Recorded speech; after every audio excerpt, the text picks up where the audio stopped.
Hello, this Hangout on Air is live, and welcome to the, what was it, Oleg? 50-something? It definitely was 50 something 50, session. almost 60th session probably now. And again, the first session of 2016, so Happy New Year, everyone. Hope you had a wonderful holidays and all ready and relaxed and pumped up for the next 2016. Joining us today is actually one of my favourite speakers that we've had on the Virtual Jug, and in fact one of my favourite speakers in general as well. We have one of the legends of the Java conference circuit, and he's one of the most humble guys you'll ever meet as well. He's a really, really great person. Venkat.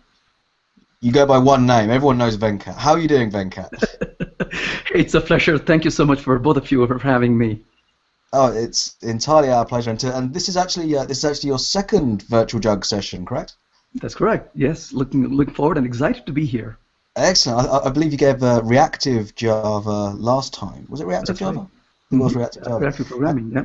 That's right. Yeah. And this time around, you're going to be talking about Java 8 streams. One of the I don't know. Is it one of the most abused parts of Java 8? I don't know. We'll see. Well, I guess parallel streams I'm talking about, but we'll see. So Venkat, as I say, it's an absolute pleasure having you on. It's our honor to have you on again for a second time. So how have you guys been? What's your holidays or New Year plans? Any resolutions maybe? Not to have any. No. All right. Okay. Yeah. That way you never break them, right? Yeah.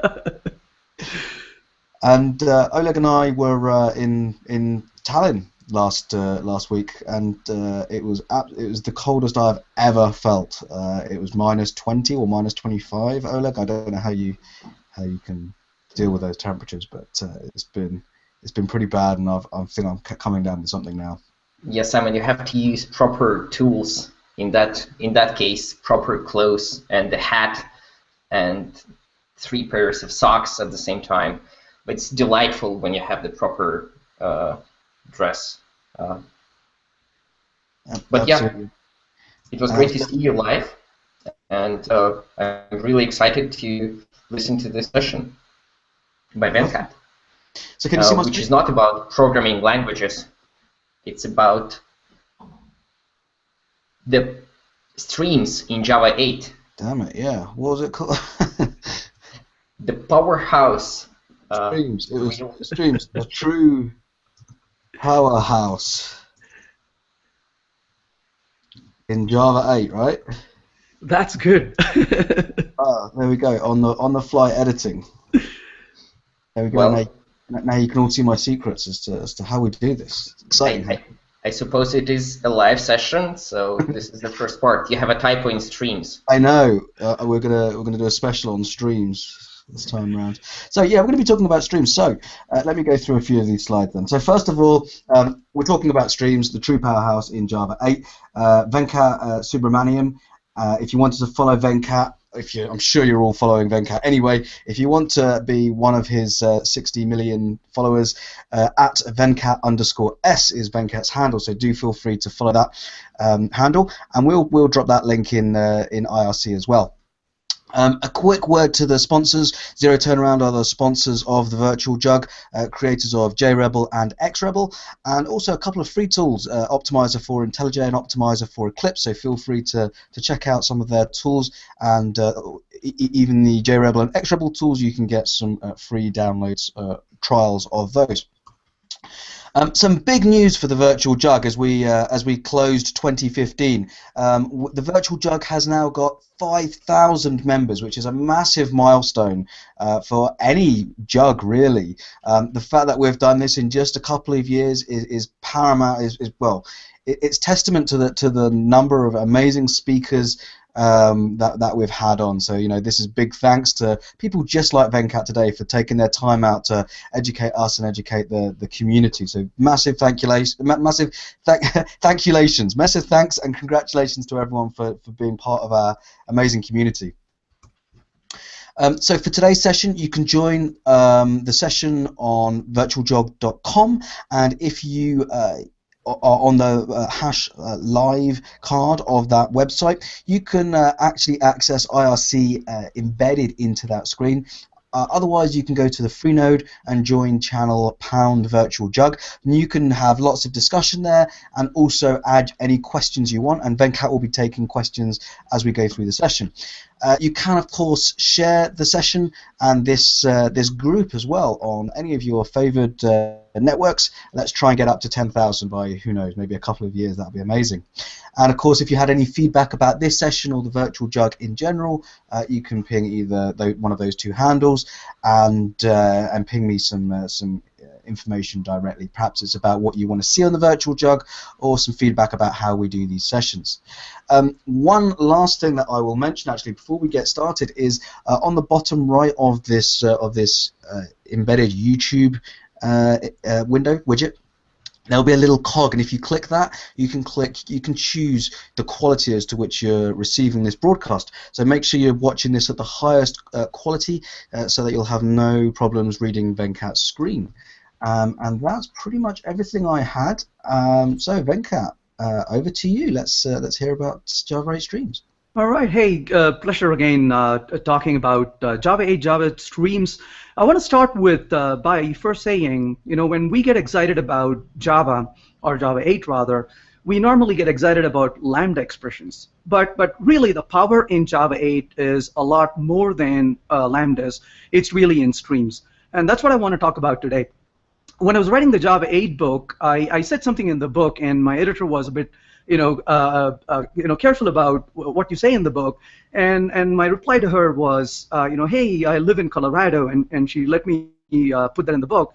And what I really said was that lambdas are the gateway drug, but the streams are the real addiction. So the point really is, we kind of get excited about Java 8 by looking at lambdas, but we stay with a lot of these power not because of lambdas, but more so because of streams. And that's one of the really biggest benefits we get out of streams in Java 8. So I want to talk about some of the things we can do, the real power that streams have. So what's a stream? I want to first say a stream is an abstraction. Well, the point really is a stream is not a data structure, like a list or a map or a set, where you can hold a collection. Stream is not a collection. Stream is not a data structure. It's a mere abstraction. So you can't really point to memory and say, right there is the data in the stream. Well, a stream doesn't hold data.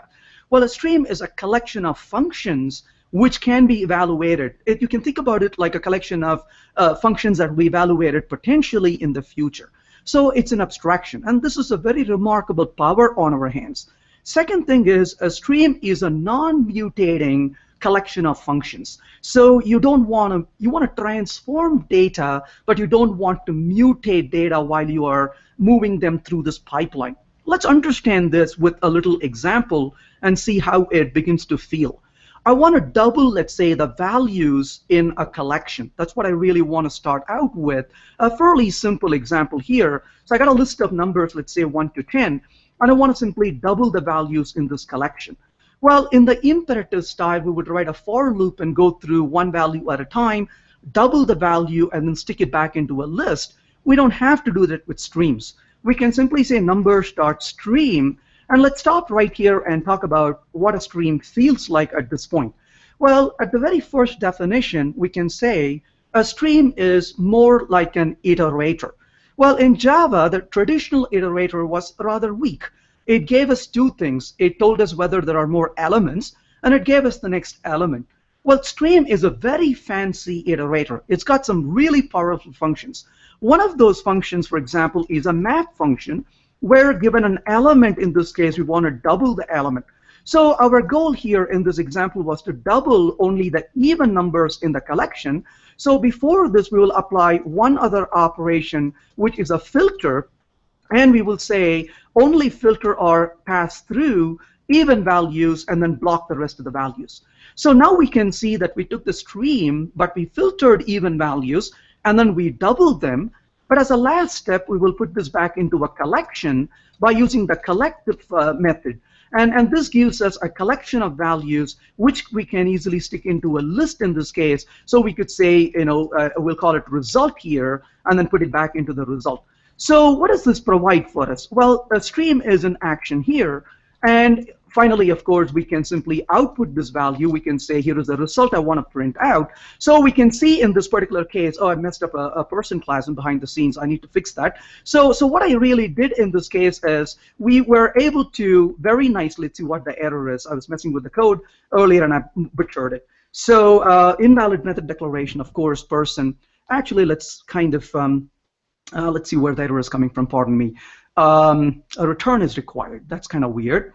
All right, so let me just comment these out for a little bit. We'll come back to this a little later. So the point really is we are looking at a list. Well, where's the to list coming from? Well, this is one is coming from java.util.stream.collectors, which is a collection of convenience functions, and that's where it's coming from. I guess I know what the problem is. I was fat fingering it earlier, so there we go. So that's basically essentially what we are looking for in the result. So that gives us a result of the even numbers that are being populated into the collection. Well, if you look at the stream in this case, it's a pipeline. So this is a very interesting pattern we are beginning to use more and more programming in Java 8, which is the pipeline pattern. So we have a composition or collection of functions, and the data flows through the pipeline like a liquid flows through a pipeline. So in this case, the data starts here and flows through the filter and then the map and eventually ends up in this destination. So in that regard, a collection or a stream rather is more of an abstraction of a pipeline of operations. But how does it really feel to be programming in this pipeline? And I want to think through this particular pattern that we're going to see almost over and over and over.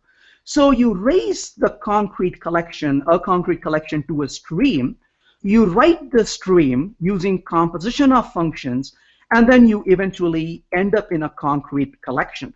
So here's a way to think about it. Let's say we are in a concrete collection, and from that you start and think of this as a ramp you kind of climb up, like entering a freeway. And then once you arrive at the top, now is a time for you to write this particular stream, and you're going to be writing the stream as long as you want to write. There is no real end to this. And anytime you are done writing the stream in your own desire and decisions, you then come back to a concrete type, and then you land back on it. So this is the pipeline, and this is a very common pattern we're going to be using almost over and over and over when we start programming in Java 8. So you start at a concrete type, race up to the ramp of a stream, write the stream all the way through, and at some point optionally come down to a concrete type. And that's a pattern I'll refer to quite a bit, and we're going to be using this almost constantly when it comes to programming with streams or programming in Java 8. That's going to be like the predominant pattern we're going to use. So streams employ this function composition. This is a composition of functions all through this. Every one of them here is going to be a chain of the functions we're going to start following through. So let's look at an example here of, I want to print the names of all the ladies in a collection. So let's think about how that's going to feel to bring in those objects. Now, obviously, I need a collection of objects to work with, so we'll bring in a little function here called create people. So I want to point out a couple of things in this sample so we can play with this nicely. Some of the people have the same first names. Some of the people have the same gender. Some of the people even have the same age as well. But for now, what I want to do is the following. I've got a list here called people equals create people. And what I want to do simply in this example is I want to print the names, but of all the ladies in the collection. So I want to first of all get the ladies in the collection. So people.stream again. But because we are getting some objects and removing others from our consideration, we're going to simply say given a person.getGender is equal to, in this case, of course, we're going to say gender.female. So that gives us all the ladies in the collection, and I'm going to say for each. And when I get the for each at this point, I'm interested in printing the name of the person, and of course, I could print the name that I got. So I can simply say system.out and print the name. Well, problem is though, what we have on our hand is a person and not a name of the person. So we can perform a transformation, a map operation, where we can say, given a person, get me the name of the person. So this gives us the names of all the ladies in this particular collection. And notice again, we are following the exact same pattern. What we started out with is a list of person or people. We raised up to the ramp. We are in the stream right now. We applied the filter. We applied the map. And then we come down using the for each. That is basically coming back to a concrete type in this case, or a terminal operation. So the operations we normally perform here are the filter, map, and reduce. There are more operations on a stream, but these are very common operations we're going to perform. But before I talk about these three common functions, let's understand the significant departure from how we used to do things to how we are doing things now. So in the past, if I wanted to print the names of all the ladies, I would have done something like this: a for person, a person, and that's going to come from the people collection. Then I would say if the person dot get gender is equal to, and we would say gender dot female. Well, now that we have the name of the gender decided based on the collection's values, we would then output, in this case, a person dot get name, and then we would print the value.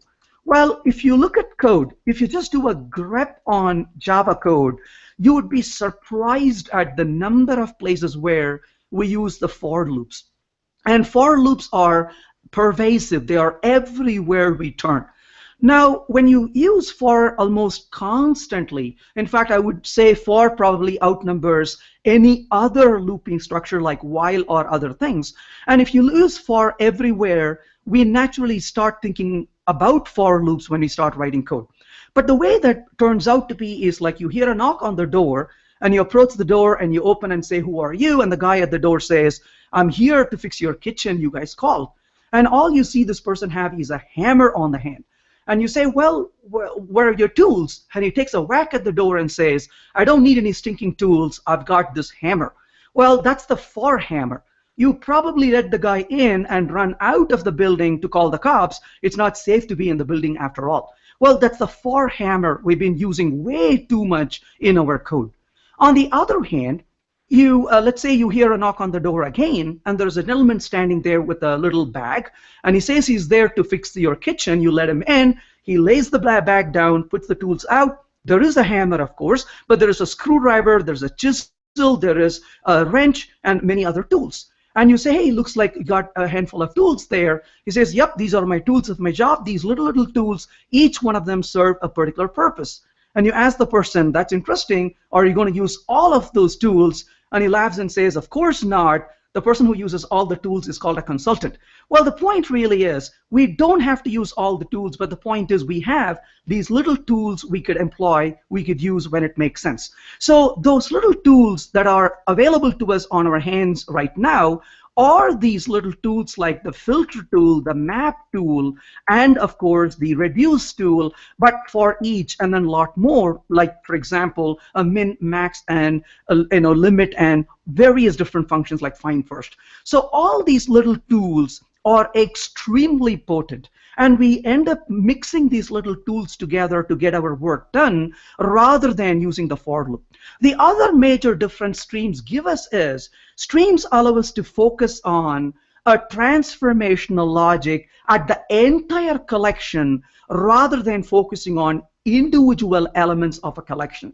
And that tends to become extremely powerful as well in terms of what it can do for us. So this is an amazing power on our hands in terms of expressiveness of the code, and that is something we can rely upon very nicely. And so you can see the transformation or the pipeline one more time in this example as well. So the filter is an operation which eliminates a certain values in the flow and keeps a certain values. So the parameter to the filter function is actually a predicate, and the input is a stream and the output is a stream. One character of a filter is it only limits the values that pass through. It does not alter the type. So if you consider the input coming here, the input coming to filter is a stream of person. And if you ask what is the output from a filter, that will also be a stream of person. Filter does not alter the type. The filter only changes the cardinality or the number of elements in the result that flows through. Map, on the other hand, in this particular example, the input coming in is a stream of person. Map itself takes as an argument a function. And a function can take one kind of input and return another kind of output. In this example, the function is on a person, but it returns a string. As a result, even though what came in is a stream of person, what goes out is a stream of string in this example. So unlike filter, map can change the types along the way. However, filter will change the count, map will preserve the count. While filter preserves the type, map may change the type. So one preserves the count, the other preserves the type, and so they give a very nice combination to work with. However, the reduce function is wicked cool when it comes to the other two functions. If you really think about these three functions for a minute, here's a way to think through what these functions really mean. I usually like to use the analogy of swim lanes. So if you consider a swim lane, and if this were a horizontal swim lane, let's say like this one, and if you consider what a map is doing or what a filter is doing, both filter and map are well contained within their swim lanes. So a filter would take a value and pass it through its swim lane or would block it. Similarly, a map will take a value in a swim lane and perform a transformation and keep going on the swim lane. So both filter and map are really sitting inside their swim lanes. So if you consider what a filter does, this is the direction of flow of a filter. And if you consider, for example, the direction of flow of a map, it is exactly the same direction of flow of a map as well. However, this is quite different from the point of view of a reduce. A reduce kind of starts here, and then it goes and cuts across the swim lane. So this is the direction of reduce, while this is the direction of a map or a filter. And combined with each one, you can see how powerful this really is. While a filter and map continue on the swim lanes, a reduce operation gives a cumulative effect of bringing things together, and that putting all these three different tools together, we get a very nice directional component in analyzing and transforming the data, and that's basically the power that we get out of the reduce function, which is pretty darn cool, I think. So we're going to switch gears to talking about the characteristics of streams in a minute, but I want to pause for a second and see if there's any questions or comments so far before I continue. That was great timing, because I was just trying to find a good time to interrupt. I've got a couple of questions actually. One from Oleg in IRC, which is asking really about the collect operation which you used on the stream. So you may have half talked about this already actually, but when would it be a good idea to collect a stream, and when might you choose just to use the operations which you've already discussed on the stream? Right. Now, I think this is really a great timing for this question as well, because I want to talk a little bit about reduce, and this fits really nicely into it. So let me clarify what reduce is. In one hand, we could think of that gives you a single result. It's very important not to think of it that way. So let me redefine what reduce. Now, let's go back here for a second to consider this pattern we talked about. And I travel a lot, as you know, and one of the analogies I normally use is a travel analogy. So I live near Denver, Colorado. I frequent Europe about once every 4 to 6 weeks. So I'm constantly on airplanes. So if I want to be in Oslo or Krakow or London, the most ideal route for me would be to fly from Denver all the way to the European destination. Hey, beautifully, 11 hours later, I'll be in my destination. The number of times this happens is absolutely zero. Instead, I fly into Newark from Denver, and I spend about 4 hours on flight, and then I spend about 3 hours to 4 hours in Newark, and then I fly into Frankfurt typically, and I spend about 6 hours in Frankfurt. You know, trust me, Frankfurt has the best showers in the airport, and then I go to my destination 2 hours later. And 24 hours has gone by since the time I started my trip. That's exactly what happens if we go from a collection to a collection to a collection.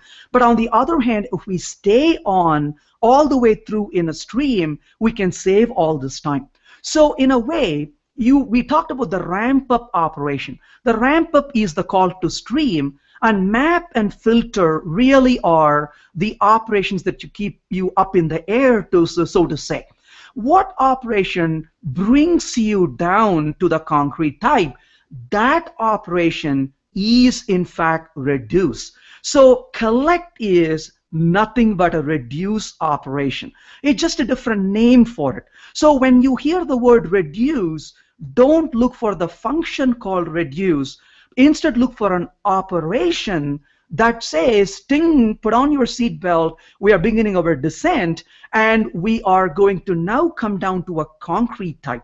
So we go from this abstractness that we've been writing to a concrete type. That is a reduce operation. Collect is reduce. Sum is reduce.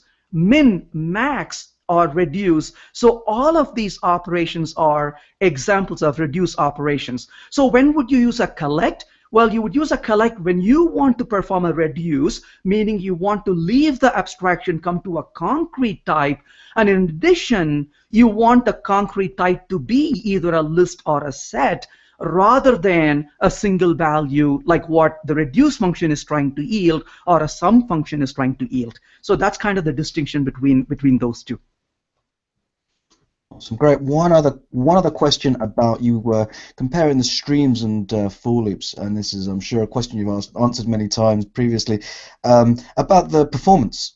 Is the performance of, this is from Zakaria, is the performance of streams similar to loops in terms of execution time? That's actually a very important point to think about, because we never want to take on a solution that is beautiful, elegant, good-looking, but at a great price. And so I want to really talk about performance in twofold. When you look at performance, you don't want to look at raw performance, meaning execution time. And the reason for that is those kinds of execution times are usually flawed. It's very difficult for us to get a good accuracy of those values. What you really want to look at is the order of complexity, what we call often as the big O notations.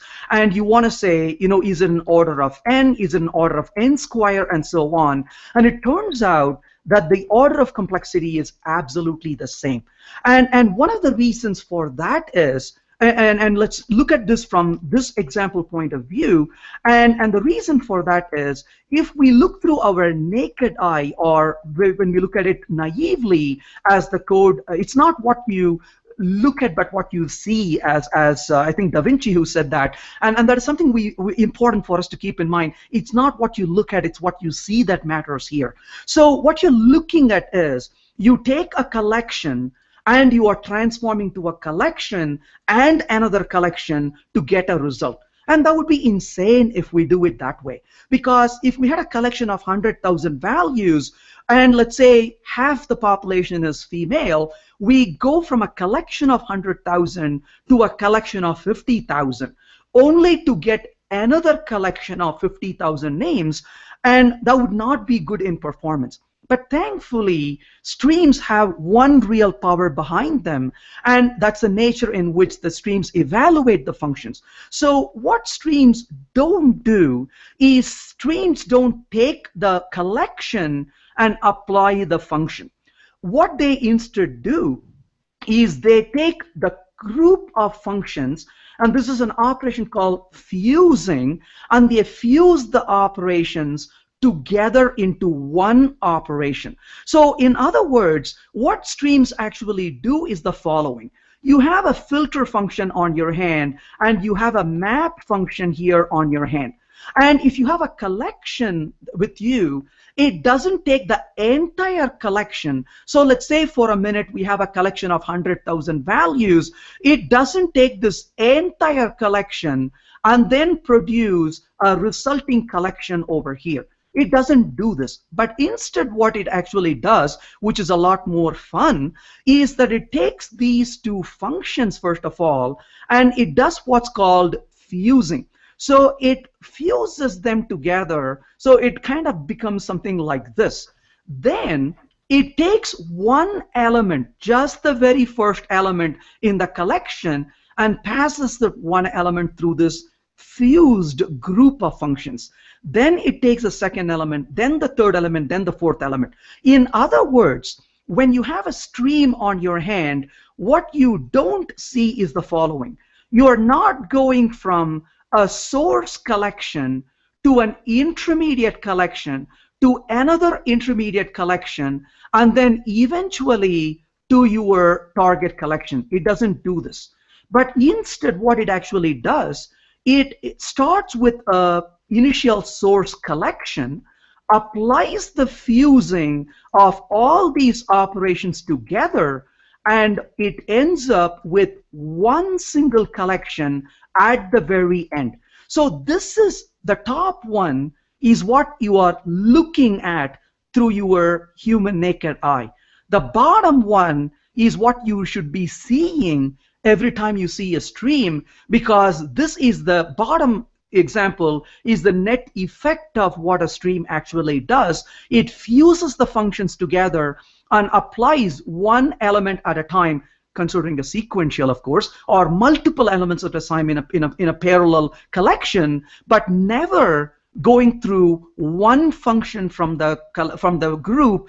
All the functions are evaluated as much as it makes sense based on the context. That's basically how it's evaluated. As a result, at the worst case scenario, the order of complexity of streams are the same as the for loops. But at given situations, it could even be better depending on the context.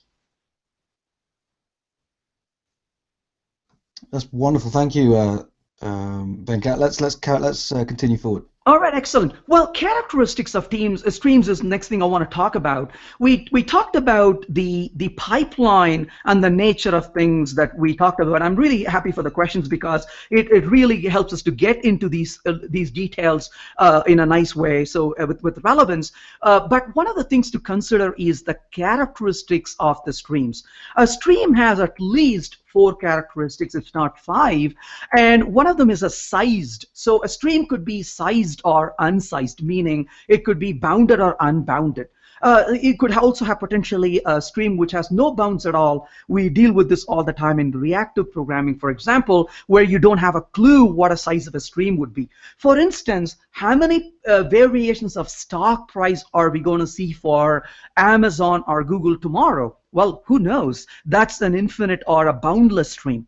A stream could be ordered or unordered. We know that a list is ordered. We know that a set is unordered. Well, a stream similarly could be ordered or unordered.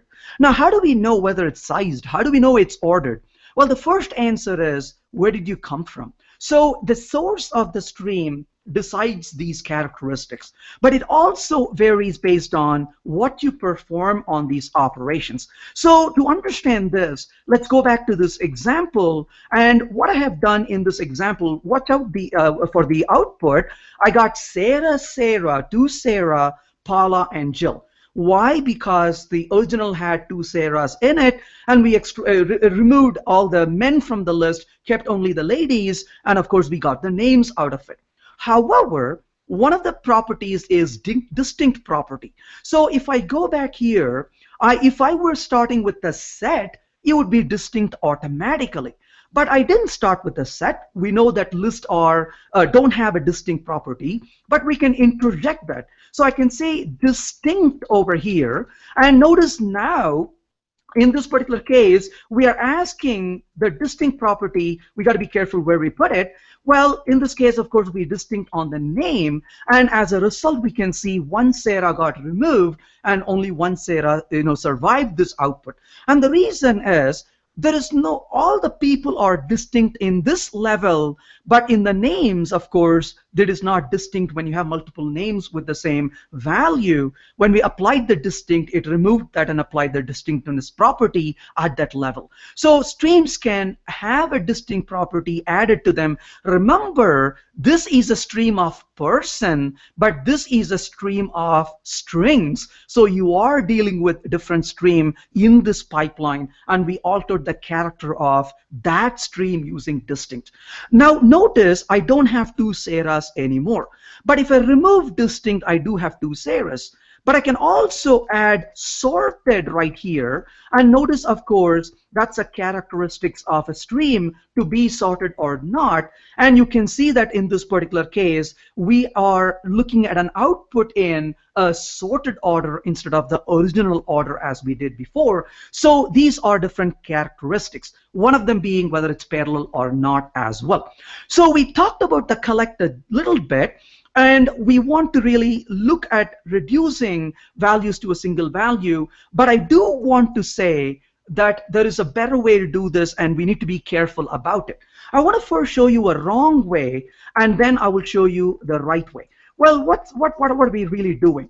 I want to, let's say, print or let's say collect, put into, how about that? Put into a list the names of all, let's say, names of all male in uppercase. Well, we can write this code using the things we have looked at so far. So we can say in this case, let's say string names equals new array list, and I got an empty list. But how do I loop through and get the values? We say, hey, that's a great idea. Let's do it this way. So we could say people.stream, and then of course I can say filter, and given a person, I'm going to say person.getGender. And in this case, of course, we want only the male objects. So we'll say gender.male. That's great. And then I want to perform a map operation because I want the names. So person, let's say get name. Of course, we want the names in uppercase. So we can say string, and we could say to uppercase. And looking at the code so far, we could praise ourselves and say, this is awesome. We are doing it extremely well. Well, then we take a U-turn and do a for each. And I want to point out this example because I see somebody do this every single week, literally every single week.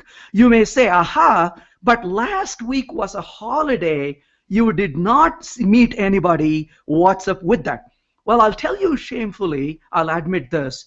I actually was writing, I'm working on a book right now, and I was writing an example in the book, and about an hour later I came back and I was so shocked because I had done this in the code myself. So I will still attest to it. I've seen at least somebody do this every single week, me included, and that's one of the reasons I want to emphasize it, because it's so natural we fall into this trap quite often. So we're going to say names.add. In this case, I'm going to add the name, and when we are done with it, I'm going to go ahead and print the names out over here. Now, what is so wrong about this example? I'm sure you've seen people do this. You might have done this yourself. Like I said, I've done this myself as recently as last week. What is wrong with this code? What is wrong with this code is, you would say, mutability. Well, it's not mutability. Mutability is a misdemeanor. But what we do here is shared mutability, and that is an outright crime. So in this case, we are modifying a shared mutable variable. And you may say, well, wait a minute, if this is wrong, why is it wrong? In fact, sometimes developers will say, I ran it and it worked, so why shouldn't I do this? And the reason is very simple. One of the benefits we get out of a stream is, if we choose to, we can easily parallelize the stream by simply making this a parallel stream. Well, we simply ruled out that right now because even though the code structurally will compile, logically and semantically this is a nightmare. Why? Because now multiple threads will wake up and the threads will try to concurrently modify a shared mutable variable. And if we do that, When we are done with this code, here we would have to take a casualty report. Did we lose Bob again? And we will have a mourning session to see which objects we lost in the mix because of race conditions. So the point is we should never do this, but we see this often in code because we are drawn to this from our past experience and what we have been doing. So the better way or the right way to do this actually would be to create a list variable, but not really initialize it there, but come down here and then use the collect function. So in this case, to list, and we can then put it back into a list as we can see here. This would be the right approach, and never mutate a shared mutable variable from within the pipeline. So you start the pipeline, you end the pipeline. While you're in the transit in a pipeline, never mutate any variables alongside. And that is something to keep in mind. Now, having said this, the beauty of this approach is this is the right way to do this, but we can land in a list, a set, or a map. For example, we can decide whatever we want to put into. I'll give you a couple of examples here. So I put this into a map over here, or rather a list over here, but let's go ahead and actually output the value directly rather than putting it back into a list. So in this case, you can see we have a list. But rather than a list, we could ask for a set, and you can see in this case we have one jack, whereas a second ago we had in this case 2 jacks. So you can see that a set is, of course, honoring the distinctive property, and you got a set. Similarly, you could use a map function. And for a map function, of course, I could have just used a map. And if I didn't have a conflict between the names, I could readily use it. But because there is an overlap of names, and you can't have 2 keys with the same name, we're going to do something a little different here. I'm going to first provide a function which is a key mapping function. So I'm going to say person.getName, let's say plus, and we will say person.getAge. And it turns out that between name and age, everybody is unique in this list. And then, of course, here I'm going to say person, and the value is going to be a person itself. So you can see that from this particular example, the toMap actually is creating a list for us, in this particular case transforming, and the first function we provide is a transformation of the key from a person to the value for the person itself, and the second one is also a transformation, but given a person, we are asking it to return back a person to us in this particular example. So let's iron out the error it was giving for us. It's actually complaining about an extra value here, and of course, because I forgot a plus right here, there we go. So you can see that it's going to bring out the value. Well, not quite yet there. So cannot define the function getName. It's unhappy with this. So person.getName should have gotten the name for me. Let's see what I'm doing wrong here. So person is going to give us a person's name, and then I want to append to it, of course, the age of the person as well with that particular person. Let's actually start with baby steps here. Return the person itself as a key value. That would be the map that we're going to produce. That's complaining about duplicate keys, obviously in this case because of the name. So let's go ahead and say getName. So dot getName, that's the key value plus, and then of course I want to say person.getAge, which is what I was trying to do, and it was giving us an error. So let's go through that. So cannot find the symbol getName for some reason. I can't think through it. Do you see the problem here, Simon, right away? No, I can't see it. That's kind of baffling me. But anyways, that's basically the structure you would get into to get the values out of these. And oh, you know what? I know the reason. We filtered this through already. So pardon me. The collection we have on our hand is no longer a person collection, and that's the reason it was failing. There we go. So right at the bat, you can see right there, you have a Paula 32 as the key, and likewise, you also have Jill 12 as the key, and then the values, of course, are the person's name in this case. But on the other hand, if you would rather have the gender, you can say get gender, and that would be a map of the person and age versus the value being the gender as well. That's pretty simple to create a map. There are other functions like this, for example, that we can use to create group of functions and so on. Actually, let's take a look at that real quick. Suppose I really want to get the people in the collection, but remember how we have Sarah and Sarah, Jack and Jack, but Bob and Paul. Well, here's what we can do. We can perform a map of, let's say, names, but the values could be the age of everybody with that name. For a minute, think about what you would do in the imperative style. First, initialize an empty map. Then take an element from the collection. See if the value exists as a key. If not, create a key and an empty list. Then insert the appropriate value into the list. Then take the next element. If the key exists, get the collection back from the map, add an element. How much code to write? 20, 30 lines of code, really boring code to write. Well, here's a way to fix that problem. We can simply say, in this case, grouping by, and what do you want to group based on?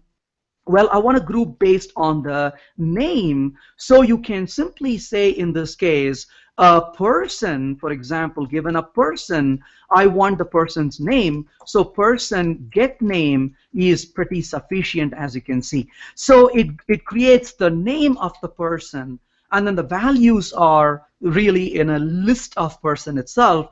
That's, again, a very simple operation to perform, and collect is very powerful for all of those operations. But I want to get back to quickly talking about this performance question we had a minute ago, and let's get back to this example we saw earlier, and for that, let's go back and say we want to print out, let's say, all the male who are older than 25. So to print all the male older than 25, we will first of all do a filter operation. In this case, we will say, given a person, get me a person, get, let's say, in this case, gender, and we will say gender dot, in this case, male, and then, of course, older than 25 we said, so given a person, person dot get age is greater than 25, but I want to print their name, so in this case, we will say for each, and system dot out, print line, but of course, we want to only print their name, so that will be a map of a person's get name, and then finally, of course, map of a person, in this case, string, let's say, to uppercase. Why don't we just add a little flavor to it, and we want to print them all in uppercase. So that's a lot of different operations we perform on this collection. However, remember what we talked about, these are fused together. So in this case, what we wrote is this, but the net effect is this. But when is this fused set of functions evaluated? Well, they are evaluated only on demand. So what does that really mean? Well, I want to say streams share a characteristics that I've seen only among my children. So here is an analogy that will quickly may help us understand the real power behind streams. I've got a teenager at home, so those of you who have teenagers, or those of you who have been teenagers, know exactly what I'm talking about. So my wonderful wife would be sitting there, and she would tell my son, who was, of course, sitting on the couch, and she will tell him, turn off the TV. It's as if no words were spoken in the room because nothing happened. Then she would say, throw the trash out. Nothing happens. Then she would say, do your homework. Nothing happens. Then she says, I'm calling daddy. Everything happens. So this function here in the very end, they could have named it call daddy or call mommy, depending on, you know, which parent is trying to control the other. In this particular case, the children. The point really is that you are looking at all these intermediate functions are absolutely lazy. They don't evaluate until the terminal function is triggered. So to understand this real quick, let's get back to this code here and say output done. And when I run the code, you can see Paul and Jack and done coming out. But let's make one small change to this code real quick. Let's go to the person class, and in the person class, let's go ahead and say in the get age, let's output get age. So we can see that this particular function is actually being called at this time in the code. Now, likewise, in the getGender function, let's also go ahead and put this little call. We will call this. This is purely for our purpose to know that this function is being called. Generally, it's not a good idea to put these, of course. So if I go back and run this example, you can see all those calls. But did you notice the sequence? GetGender, GetGender, GetGender, GetAge, then GetGender, GetGender, GetAge. So what does that tell us? Notice not all GetGender completed before the GetAge got called. They are interleaved. So this shows to us clearly it did not do GetGender fully before it came back to GetAge. Instead, it did GetGender a few times, and if there were not males, it skipped over. But the minute it found a male, after executing getGender, it did the getAge function next. And then it did, of course, the getName and so on. So the output illustrates that fusing very nicely right here. But here comes the charm. Let's go back to this code for a minute, and rather than printing, let's just pause after the very last, before the very last step. This is where the call daddy or the call mommy function is not being evaluated. When you run this code this time, though, notice it only said done, and all the intermediate functions, all the fused functions never got evaluated. So in short, what just happened in this case is we are racing up to the stream, wrote the stream, we are right here, and we said, yeah, never mind, and we simply threw away the stream. When the stream was thrown away, no work was expended. Here's a rule, a moral rule applicable for Java, but for real life as well. The most efficient process ever is when we don't do any work. So the best way to be efficient is to avoid doing work, and that's exactly what this is doing. So in other words, a function is either an intermediate function, which is lazily evaluated, or a terminal function which triggers the computation. But how do we tell which function is which? And the short answer is, if a function is really returning a stream, it is an intermediate function. So what does filter return? Stream. What about map? It returns stream. What does limit return? Stream. And as long as the function you're dealing with is returning a stream, it is an intermediate function. If a function were to return a non-stream, it's a terminal function. So that's a way to think about intermediate versus terminal function. So we saw this example already as to how this can be looked at. But I want to switch gears and talk about something else that's very powerful, an infinite stream. Now, before I talk about infinite stream, I want to draw up a little example here so we can see what this can do for us. So I want to find, first of all, prime numbers. Let's gear up towards that. So I want to create a function which is going to tell us whether a function is prime or not, a value is prime or not. So let's say in this case Boolean is prime, and I'm going to take a number as a parameter, and I'm going to simply say return number is greater than 1, and let's bring in the stream package here for some fun. So stream.star, and I'm going to say and int the stream.range from the value 2 up to the given number, but not including it. Then I can say dot none match, given an index value, number mod I is equal to 0. So that tells us whether a given number is prime or not. Well, but what I really want to do is the following. What I want to do here is I want to say find the total of square root of first k prime numbers. So we will call a function called compute imperative, and we're going to pass a number, starting number n, let's say 51, and a value k numbers, well, let's say 101. So how would this code look like? Well, let's write this. So public static, and I want to compute the total of the square root and return it. So that's going to be a double value after all. And we'll call it compute imperative. Here's the starting value. Here's the count k. But what am I doing here? Total of the square root of the first k prime. Well, obviously, a for loop or a while loop, let's say here is an index equal to n. After all, that's a starting number. Then we can say while is prime of index. So in this case, well, that's not going to cut it because I want n number of values. So what do? Let's simply say while true for now. Then we will say count is equal to 0, and we will say while count is less than k.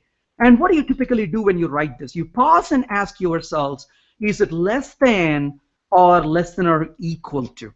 And the day you don't ask the question is called the off by one error day. How embarrassing. So then what do? Then we say if the is prime of index, in this particular case, if it is true, then what do? Well, we want to total the value after all. So double total equal to 0.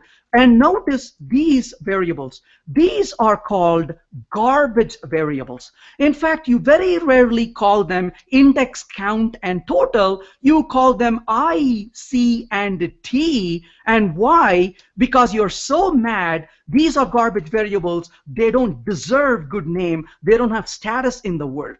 Well, so these are garbage variables, and imperative style often has a lot of garbage variables in the mix. So what are we going to do here? We're going to say total plus equal to, in this case, because the number is a prime number, we want to say math dot square root of the number prime number index, and we added it. Then what do? Are we done? Well, no, we have to return from this the total value. Are we done? Oh, no, we got to increment the index. Well, let's go ahead and increment the index. So index plus plus, and let's do that. And you probably say, wait a minute, that's not the right place. You should increment it here. Are we done? Oh, no, we got to increment the count. So count plus plus. You say, wait a minute, that's not the place to do it. It's got to be done here. Look at the complexity of this code. And of course, when you're done with this, you ask, is this correct?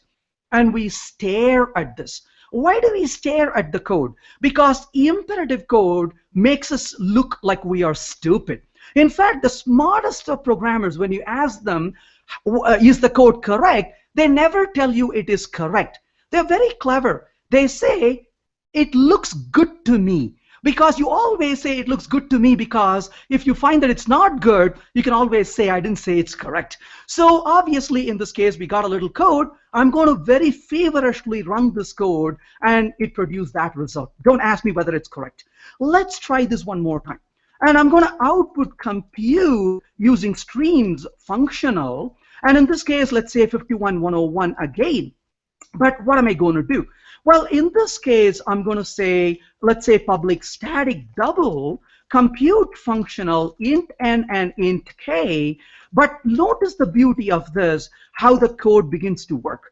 We're going to first of all say return stream.iterate, and from 1 e to e plus 1. Stare at that for a minute. What is that? That's an infinite stream. What in the world is an infinite stream? It absolutely has no bounds. It starts with 1, goes 2, 3, 4, 5, 6, keeps on going. It has no bounds at all. You may say, wait a minute, if it's infinite, where in the world would you store it? On the cloud, of course. So the point really is, an infinite stream has no bounds whatsoever. But the beauty is, an infinite stream does not evaluate until you ask for a value. In other words, it's entirely lazy. So we have the list on our hand. Now we are going to say dot filter, and we're going to say sample is prime. We went from an infinite stream to an infinite stream of prime numbers. But then what are we going to do? We're then going to say, oh, remember we said starting with n, didn't we? So let's put an n instead of 1, obviously. And then, of course, we said we want all those values. But how many do we want? We only wanted k values. So limit this to k. Did you notice something? It is not less than k. It is not less than or equal to k. It's k, damn it. Move on. It is that simple. So we got the value k. Then what's the next thing we do?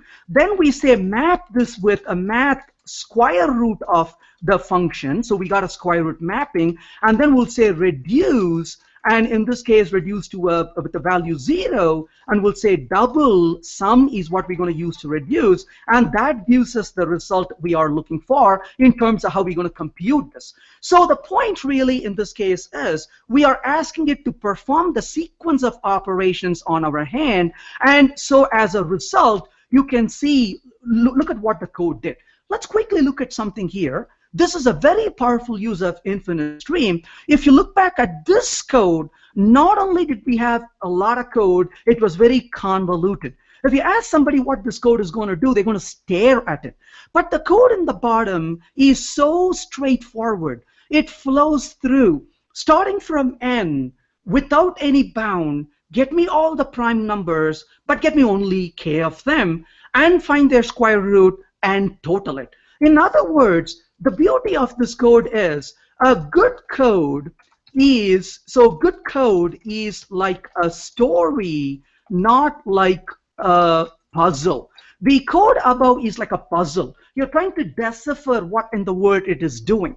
If you create puzzle, your colleagues spend days, hours, days, weeks trying to figure out. When they find eventually what your puzzle is, you think they're going to be quiet? They're going to return the favor to you. So you definitely don't want to create puzzles. You got production code to create. You want to have stories that are very easy to understand, and that is the power of the infinite streams that we saw here. And I want to spend about a minute quickly talking about parallel streams just to say a few words. And that is, a parallel stream is useful only when it actually makes sense. Meaning, there are times when just because you can parallelize doesn't mean you should parallelize. So ask yourselves, is the problem big enough? If the collection is large enough, if the computation is big enough, maybe it makes sense to use parallel stream. For example, is a car a really good tool? Oh yes. Should I use a car to go from my garage to my kitchen? Absolutely not. So a parallel stream is like that. So when the problem is big enough, and if the problem makes sense to parallelize, then use parallel stream. Keep one thing in mind. A parallel stream, it bets on using more resources to get your result fast. So I'll give you a trivial example of this. Let's say I'm in a room with 100 people, and I don't know where I put my cell phone. I go to the first person, do you see my cell phone next to you? No. Second person, you? No. Third person, you? Yes. Thank you, I got it. It took me 3 tries and I got it in 3 steps. Or I could simply blurt out in the room saying, folks, I don't know where I kept my cell phone. Please check if it's next to you. All the 100 people look for it. In 1 step, I get the result. The third person had it. Good news, I got my result fast. Bad news, 100 people were bothered. Good news, I don't care. Well, that's exactly what the parallel stream means. Parallel stream says, I want the result really fast. I don't care how much resource I use for the purpose. So to summarize what we talked about, yes, we used lambdas. Yes, we are working with lambdas. But the real power in Java 8 really is not in lambdas. The real power in Java 8 comes from the use of streams. And without streams, Java 8 would not be anywhere interesting, capable, or beneficial as it is with the current implementation. The streams being giving us this pipeline, stream giving us this ability to transform through data, stream not being a data structure but an abstraction, a collection of functions, streams employing laziness, stream giving us that laziness all the way through for infinite streams as well, and streams making it easier to parallelize when it makes sense. Streams is where that real power in Java 8 is, and without it, lambdas would be rather pretty meaningless in my opinion, and that's one of the reasons why streams are the real powerhouse behind Java 8's capabilities. I hope you found that useful. Thank you. Thank you very much, Venkat. That was an amazing, intense, and really, really easy to watch session. It was brilliant. Couple of questions. One, in fact, there's a really good discussion that was going on in the in IRC. It was Arslan, which actually asked this initially, and he was talking about your description when you mentioned a for loop is very similar to a developer using a hammer on their code. Is that always the case? Should people always use streams rather than any kind of imperative style loop, or are there cases for use of each? Right. No, no, that's actually very important to think about, because the one thing we should never use is the word never and always. Is probably one of the most famous ways to think about it, right? And I would say I normally let's be honest about this. I came from the world of programming. I grew up programming in an imperative style. That tells you I had a terrible childhood. So my mind is wired to think about imperative style. That's what I do. And once I get my code working, then I try to refactor it to more of a functional style. And there are times when I find the functional style is more expressive, gives me really good performance, solves the problem really elegantly. And there are some times when it is not elegant. I haven't figured out how to make it elegant, or maybe it's just not the right tool for the job on hand. And in that case, I would definitely have no qualms about leaving it as a traditional for loop.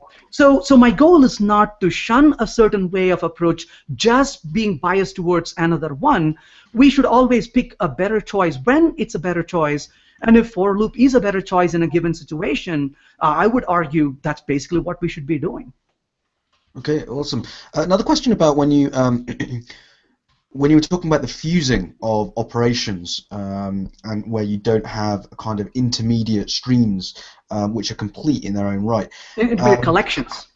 A collection, sorry. How would you go about debugging something like that? I don't quite spend my time writing bugs, so I don't know the answer for that. Well, it's really the issues comes from the fact. The problem with, okay, let's step back for a second. If somebody comes to you and says, go back to Java 5, if somebody comes to you and says, is it hard to debug Java? And you would say, oh no, it's easy to debug Java. Put a breakpoint and there you go. And the programmer says, I'm so glad to hear that because I had 700 threads and you're like, get out of here. So the problem with debugging is not Java. The problem with debugging is multi-threading. That's exactly the point with lambdas and streams. The problem with debugging is not the streams. The problem with debugging is lazy evaluation and parallel streams. So the point really is, when you put a breakpoint, the breakpoint will be hit, but only when you hit the terminal function. And once we understand the semantics of the stream, and I want to emphasize this, in the very initial days of Java, they did not have streams. They had map and filter on and reduce on list. And one day they woke up and said, oh my gosh, this is dangerous, because if you do a map and filter on a list, people will not know this is a different semantics. This is lazy evaluation. It is not eager evaluation. So that's why they created stream. The word stream is a semantic identifier that triggers in our mind, oh, we are leaving the territory of eagerness. We are in lazy land right now. And the minute we think about it and understand it, debugging becomes easier. Because then the way we will debug is we'll trigger the terminal operations and see it step through the code, and that's the key there. The mechanics of debugging is not hard, but the semantics of debugging is the hard part, because we need to keep in mind it's the terminal lazy operations combination that plays a role here. Okay, awesome. I'll give you an easy one this time, Venkat. What IDE are you using? I was using TextMate. TextMate, okay. Yeah, if people want to know how to use it, I've got a free video on my Agile Learner site. If they go to agilelearner.com and type the word TextMate in the search box, they can view the free video. Perfect, and we'll include all those links as well on our write-up as well, so that people can go straight there as well. Question from Mars Yang. This is really on the ordering of maps, and I guess you can ask the same question about filters. You mapped on person.getName, and then you mapped on string to uppercase. Is it, are there certain orders which are going to be more performant than others, or is this just? Actually, I would ignore the word performance in this discussion. Okay. Let me ask you this question. I want to perform A minus B. Is it better to do A minus B or B minus C? I think that answers the question. So subtraction is not, what do you call it, reflective or symmetric operation, rather, right? And in the sequence matters, unlike addition, for example. So these operation order is important from the problem point of view. You could argue there's a slight variation. For example, I put the limit after filter in the infinite stream. Guess what? I could have moved the limit after the map as well, because it doesn't matter whether you limit k prime numbers or limit k square root of prime numbers. So you can play with it a little bit, but in general, the order really, really matters. You cannot change it because the sequence of operations have a meaning for correctness more than for performance. Okay, wonderful. So Venkat, we're a little bit over now, but entirely 100% worth it. This has been really, really one of my favorite sessions, and I don't say that to everyone, by the way. This has been a great session, and we've had some great discussion. In fact, we absolutely smashed the number of RSVPs that we normally have for sessions. We smashed the number of live viewers, so I'm sure we'll smash the number of replays as well. Hey, thank you so much for having me. Really appreciate it. And Venkat, I know loads of people are going to want to be able to hear more from you. You mentioned your website. Would you want to tell us a little bit about what people can also get from that? So Agile Learner is a commercial site. So over the years, people have been asking me, hey, where can we listen to your videos? Sure, there are a lot of them on YouTube and other sources. Absolutely, I recommend people to do that. But over time, I've been pondering about creating a site, and it took me a few years. It's a shame. But one day I realized, why don't I just do this? And that's when I created AgileLearner.com. And AgileLearner.com is a site, a fairly low rate for subscription. And people can sign in. It's kind of like a buffet system. You pay for a month, and you can download every single video on the site. There are some free videos there as well for people who want to just play with it. So when you go to the site agilelearner.com, type in the word "free" in the search box. It'll list you about 60 plus free videos that are there out there today. Awesome, wonderful. Thank you very much, Venkat. And one other final question. When's your new book coming out? I'm actually working on it right now, so hopefully in the next 6 months. Wonderful. Excellent. Well, thank you very much to Venkat. Thank you, everyone, for joining. Our next session is, let me go back to my, view my screen. Our next session on the virtual jug, here we go. Let's hope I've got this right. Yes, I have this time around. Modern web apps with HTML5, web components, Polymer, and of course the new Java EE MVC 1.0, which is a new JSR coming out. And we've got Keto Man who's going to come and explain that to us. That's on the 21st of January. So that'll be 5 p.m. GMT again. So do go to meetup.com/virtualjug so you can RSVP to that straight away. Till then, it just leaves me to say thank you very, very much to Venkat for another amazing session. I really hope you can present your hat trick of sessions sometime, maybe in 2016 or 2017. We'll see. Venkat, as always, a pleasure. Thank you very much. Thanks Oleg, and thank you everyone for joining. See you next time.